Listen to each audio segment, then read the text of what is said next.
उत्तर प्रदेश के 9 सीटों पर उपचुनाव जारी है। मुरादाबाद में समाजवादी पार्टी के प्रत्याशी की तरफ से हंगामा भी किया जा रहा है और इसके अलावा इससे पहले भी समाजवादी पार्टी की तरफ से मतदान में प्रशासनिक दुरुपयोग का आरोप लगाया गया था। हमारे साथ बातचीत के लिए समाजवादी पार्टी के प्रवक्ता और चंदौली से सांसद बीरेंद्र सिंह जी, हम उनसे बात करेंगे। मझवा में आप लगातार सक्रिय थे, प्रचार प्रसार कर रहे थे, एक बड़ी जिम्मेदारी थी। फिलहाल 9 सीटों पर मतदान जारी है, कैसे देख रहे हैं बीरेंद्र जी? देखिए, हम लोगों को पहले ही आशंका थी कि जनता तो भारतीय जनता पार्टी के हाथ से हट चुकी है, उससे निकल चुकी है। उनको भरोसा केवल प्रशासनिक अधिकारियों के ऊपर था। हम लोगों ने इसके संदर्भ में इलेक्शन कमीशन को भी एक पत्र दिया था, लोकल में जो निर्वाचन अधिकारी है उनको भी दिया था। आज लगातार हम कई जगहों से देख रहे हैं।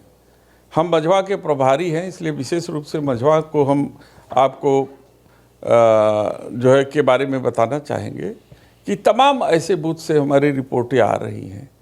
वो बरैनी एक बूथ है हमारी, जो थाना मझवा के थाना पर कछवा थाना में जो पड़ता है, कछवा के इंस्पेक्टर के द्वारा लगातार हमारे बूथ एजेंटों तक को उठा ले जाना, हमारे सेक्टर प्रभारियों को तंग करना, हमारे लोगों को जो है का बस्ता न लगने देना, हमारे झंडे को जो है खींच करके फेंक करके लातों से उससे कुचला जाना, ये अधिकारियों के द्वारा किया जा रहा है। ये उकसाने की प्रवृत्ति जो इन लोगों कर रहे हैं कि किसी तरीके से कार्यकर्ता उत्तेजित हो जाए और उत्तेजित होकर के वो जो है कि झगड़ा कर ले जिससे मतदान प्रतिशत कम हो। ये एक तरीके की साजिश है और जिसमें पूरी तरीके से पुलिस प्रशासन के अधिकारी मिले हुए हैं।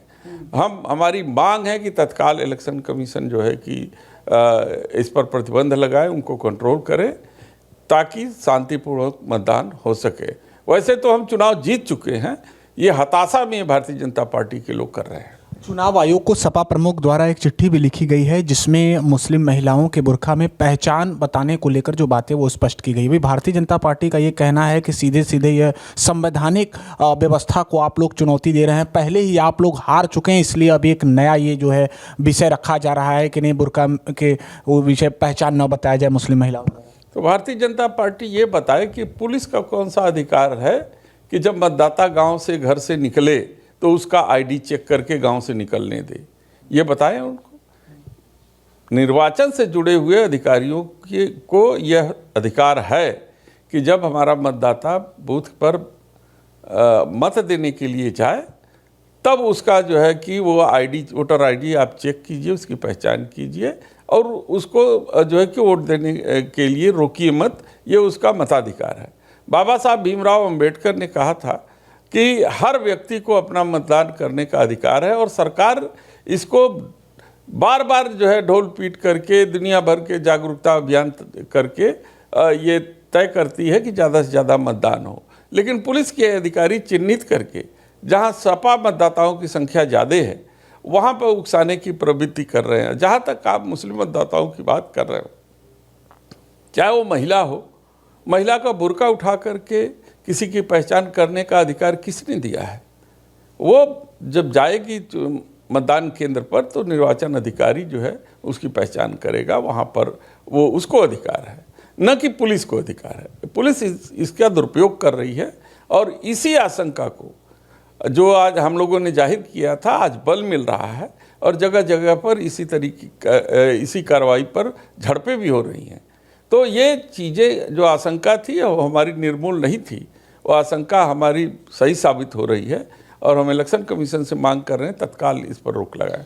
बीरेंद्र जी, महाराष्ट्र में कल जो कुछ भी हुआ, भारतीय जनता पार्टी के दिग्गज नेता हैं वो उन पर आरोप लगा कि होटल में पैसे बांटने का ये इंडिया गठबंधन द्वारा आरोप लगाया गया। आप इस पूरी घटना को कैसे देखते? देखिए, हम भी टीवी मीडिया के माध्यम से देख रहे हैं, जो सूत्रों से हम लोग को भी पता चला है कि एक वरिष्ठ नेता जिनका नाम तावड़े है, वो होने वाले प्रेसिडेंट भी थे भारतीय जनता पार्टी के, वो लिफाफा सहित जो है पैसा बांटने के जो है बांट रहे थे, जिसको वहाँ के लोगों ने पकड़ा, जनता ने पकड़ा और उसको कंप्लेंट करने के बाद आकर के पुलिस ने इस पर इसको चेक किया। लेकिन चूंकि सरकार उनकी है और पुलिस उनकी है, इसलिए जो है कि उन पर ठोस कार्रवाई नहीं हो रही है। नहीं तो उनके खिलाफ तुरंत FIR दर्ज करके उनको जो है थाने में बंद करना चाहिए। लेकिन ये प्रक्रिया की उम्मीद भी हम नहीं करते और न ही भारतीय जनता पार्टी के शासन सत्ता में इस तरीके के काम होंगे भी। एक अंतिम सवाल, मिर्ज़ापुर का ही जिक्र हो रहा है। मिर्ज़ापुर से ये घटना है जिसमें अनुप्रिया पटेल की पार्टी के एक कार्यकर्ता को बुरी तरह मारा पीटा गया है। वो उनको देखने पहुंची थी और उसके बाद वो काफ़ी नाराज़ नजर आए। जीरो टॉलरेंस की बात करते हुए उन्होंने चेतावनी भी दी है कि अगर 2 घंटे के अंदर इस मामले में FIR दर्ज नहीं होता है तो वो CM योगी आदित्यनाथ से मिलेंगी।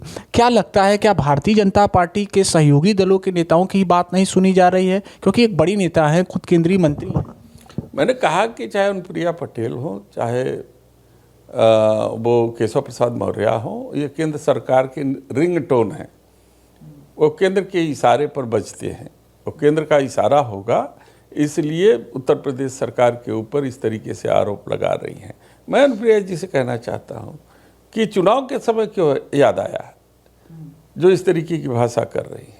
जब उनको लग रहा है कि उनका मतदाता उनका साथ छोड़ रहा है तो इस तरीके की नाटक कर रही है। नाटक नौटंकी बंद करें और ठोस कार्रवाई करें। हाँ, तो क्या लगता है इससे खुद अपनी ही पार्टी का चुनाव प्रभावित करने का उनका अगर इससे हो सकता है? देखिए, मतदाता तो प्रभावित होगा ही होगा, क्योंकि उनको खुद उन्होंने आरोप लगाया कि सरकार जो है कानून व्यवस्था ठीक नहीं कर पा रही है। तो जब केंद्र की मंत्री ये आरोप लगाए तो उत्तर प्रदेश सरकार को तुरंत बर्खास्त कर देना चाहिए या तुरंत समाप्त कर देना, इस्तीफा ले लेना चाहिए। लेकिन ये सब मिली भगत है।